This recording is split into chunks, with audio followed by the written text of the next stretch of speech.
The ballroom of the St. Regis was a cathedral of white roses and champagne, but for Julian Vane, it felt like a funeral. He stood at the altar, his tuxedo fitting like a suit of armor, watching the woman in the lace veil walk toward him. Isabella Sterling was the daughter of the man who had destroyed Julian's father. She was beautiful, elegant, and completely unaware that this marriage wasn't a merger of two empires. It was a trap. Julian had spent 5 years orchestrating a hostile takeover of her father's heart, and marrying his only daughter was the final move. "You look breathtaking," Julian whispered as she reached him. It wasn't a compliment. It was a lie designed to twist the knife later. Isabella looked up at him through the sheer silk of her veil, her honey-colored eyes shining with a sincerity that made Julian's chest tighten for a fraction of a second. "I was so afraid you'd change your mind, Julian. My father said you were too cold for a girl like me." "Your father doesn't know me as well as he thinks," Julian replied, his smile sharp as a razor. The ceremony was a blur of hollow promises, to have and to hold, in sickness and in health. Every word felt like ash in Julian's mouth.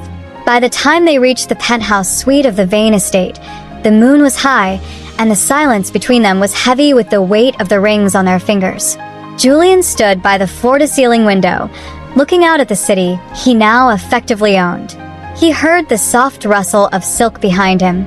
Isabella had stepped out of her heavy gown, now wearing a sheer, floor-length white lace robe that left very little to the imagination. "Julian," she asked softly, walking toward him. She placed a hand on his shoulder, a touch so warm it felt like a burn. "You haven't looked at me once since we left the reception. Did I do something wrong?" Julian turned, his face a mask of cold, calculated cruelty. He reached out, his fingers catching the delicate lace at her throat. "You did nothing wrong, Isabella. Your only mistake was having the last name Sterling." He pulled a document from his jacket pocket and tossed it onto the bed. "That's the transfer of your father's remaining shares. He signed them over as your dowry. He's bankrupt. And you're just the collateral." Isabella's face went pale, her eyes filling with a sudden, devastating clarity. You never loved me. This was all for the company. This was for my father." Julian growled, stepping into her space, his shadow towering over her. "This was for the 5 years I spent in the dirt while your family lived in the clouds." He expected her to scream. He expected her to cry or slap him. But Isabella just stood there, a single tear tracking through the makeup on her cheek. She didn't pull away. Instead, she stepped closer, her hand sliding up his chest to rest over his heart, which was beating frantically against his ribs. "Then finish it, Julian," she whispered, her voice a ragged, beautiful defiance. "If I'm the collateral, take what you bought. But look me in the eye while you do it so you can see exactly who you're breaking." The air in the room ignited. The hatred Julian had nurtured for years collided with a raw, magnetic pull he couldn't control. He didn't walk away. He grabbed her waist, pulling her flush against him, his mouth crashing down onto hers in a kiss that was half battle, half surrender. The penthouse was silent, save for the ragged sound of their breathing. The documents, the proof of Julian's cold-blooded victory, lay forgotten on the floor. Julian had spent years imagining this moment as a triumph, but with Isabella in his arms, it felt like a collapse. He pulled back just an inch, his forehead resting against hers. His hands were still locked on her waist, his knuckles white. "You should hate me," he rasped, his voice sounding foreign even to his own ears. "I destroyed your legacy tonight, Isabella. I took everything." Isabella's eyes were bright with unshed tears, but her gaze was steady. She reached up, her fingers trembling as she unbuttoned the first few buttons of his shirt, her touch lingering on his skin. "You took paper and buildings, Julian. My father gave those up because he valued them more than he valued me. But you're holding on to me like I'm the only thing keeping you from falling." Julian let out a low, predatory growl, a mix of frustration and desire. He lifted her easily, her lace robe fluttering as he sat her on the edge of the massive mahogany desk.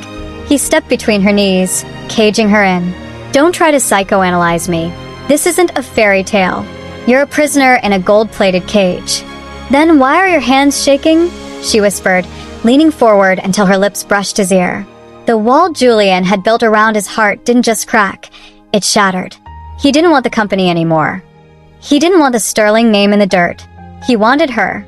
He claimed her mouth again, more desperate this time, his hands sliding up to frame her face, as if she were something fragile he was terrified of breaking. The revenge had transformed into a raw, undeniable hunger.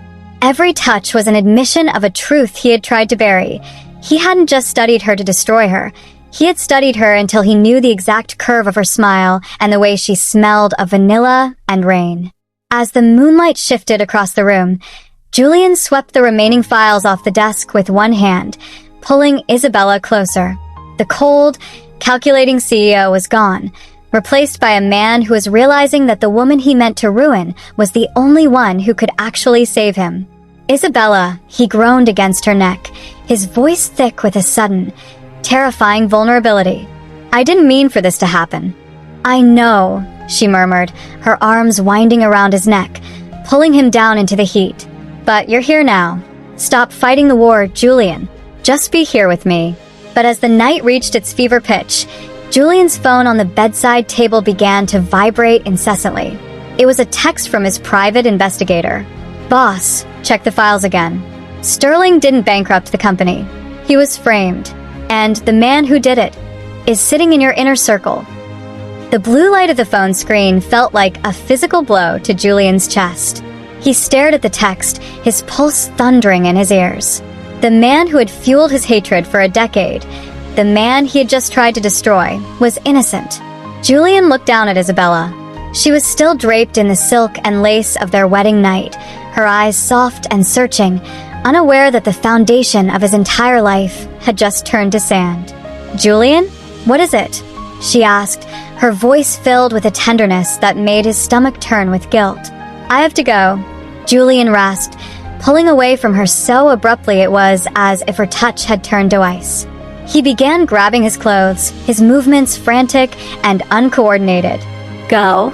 It's 3 a.m. Julian, talk to me, Isabella demanded, standing up and wrapping her robe tightly around her. The vulnerability from moments ago was being replaced by a sharp, cold fear.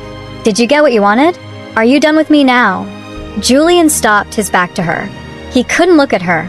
If he saw the hurt in her eyes, he knew he'd break. I was wrong, Isabella. About everything. He didn't wait for her to respond. He stormed out of the penthouse and into his private elevator, dialing his investigator. Trace the source of the frame job on Sterling. Now. If it's who I think it is, he's already moving on the main accounts. Julian arrived at the Vane Corp headquarters just as the sun began to bleed over the horizon. He walked into the executive floor to find his CFO, Marcus, sitting in his chair, a laptop open and a glass of Julian's most expensive scotch in his hand. You're early, Julian, Marcus said, not even looking up. I thought you'd be occupied with the bride. The files were a lie, Marcus, Julian growled, his hand resting on the heavy oak desk. Sterling didn't kill my father's legacy. You did. You bled him dry and pointed the finger at the Sterlings so I'd do dirty work for you. Marcus let out a slow, dry chuckle. And you did it beautifully. You dismantled the only competition I had left. Now, thanks to the power of attorney you signed over to me for the merger, I own it all. Vane, Sterling, everything. Julian lunged across the desk, grabbing Marcus by the throat, but the doors swiped open. 2 security guards stood there, their expressions neutral. They weren't Julian's men anymore. Get out of my chair, Julian hissed, his eyes burning with a lethal fire. Actually, Marcus sneered, adjusting his tie as the guards stepped forward. I think it's time you went home to your wife, while you still have a home. Julian was escorted out of his own building, the weight of his colossal failure crushing him. He had traded a woman who loved him for a revenge that was a lie, and now he had lost both. He drove back to the penthouse, the silence of the car deafening. He opened the door to find the suite empty. The documents were still on the floor, but Isabella was gone. Only a single note sat on the pillow. I would have given you the world, Julian, but you were too busy trying to burn mine down. Goodbye. The rain lashed against the windshield of Julian's car as he sat outside the Sterling family estate. He was a man stripped of his title, his accounts frozen, and his pride in tatters. But as he looked at the ring on his finger, the one he'd used as a weapon, he realized he finally had the one thing he'd lacked for 10 years: the truth. He didn't use a key. He walked to the front door and waited until Isabella's father, the man he had spent a lifetime hating, opened it. "You've taken enough, Julian," Arthur Sterling said, his voice weary and aged. "Leave my daughter alone." "I was wrong, Arthur," Julian said, his voice cracking. "Marcus framed you. He's the one who destroyed us both. And I let him use me to hurt the only person who ever looked at me like I wasn't a monster." Isabella appeared at the top of the stairs, her eyes red-rimmed, but her expression cold as marble. "Why are you here, Julian?" "To take the house too. I'm here to give it all back," Julian said, stepping into the foyer. He pulled a crumpled set of papers from his pocket. Not a merger, but a confession he'd spent the last 4 hours prying out of a terrified assistant. "Marcus is being arrested as we speak. I turned over the evidence of his embezzlement. The companies will be restored to your father." He walked to the base of the stairs, looking up at her. "I don't want the money, Isabella. I don't want the revenge. I just want to know if there's any part of that wedding night that wasn't a lie to you. Because to me, it was the only real thing I've ever felt." Isabella descended the stairs slowly, her silk robe trailing behind her. She stopped a breath away from him. The silence was agonizing. She reached out, her hand hovering over his heart, just as it had on their wedding night. "You broke me, Julian," she whispered. "You married me for hate. And I'm going to spend every day of the rest of my life loving you to make up for it," Julian vowed, his eyes burning with a raw, desperate sincerity. "I don't have a throne anymore. I just have me. If that's not enough, I'll walk away." Isabella looked at the man who had tried to burn her world down, only to realize he had jumped into the fire to save her. She didn't walk away.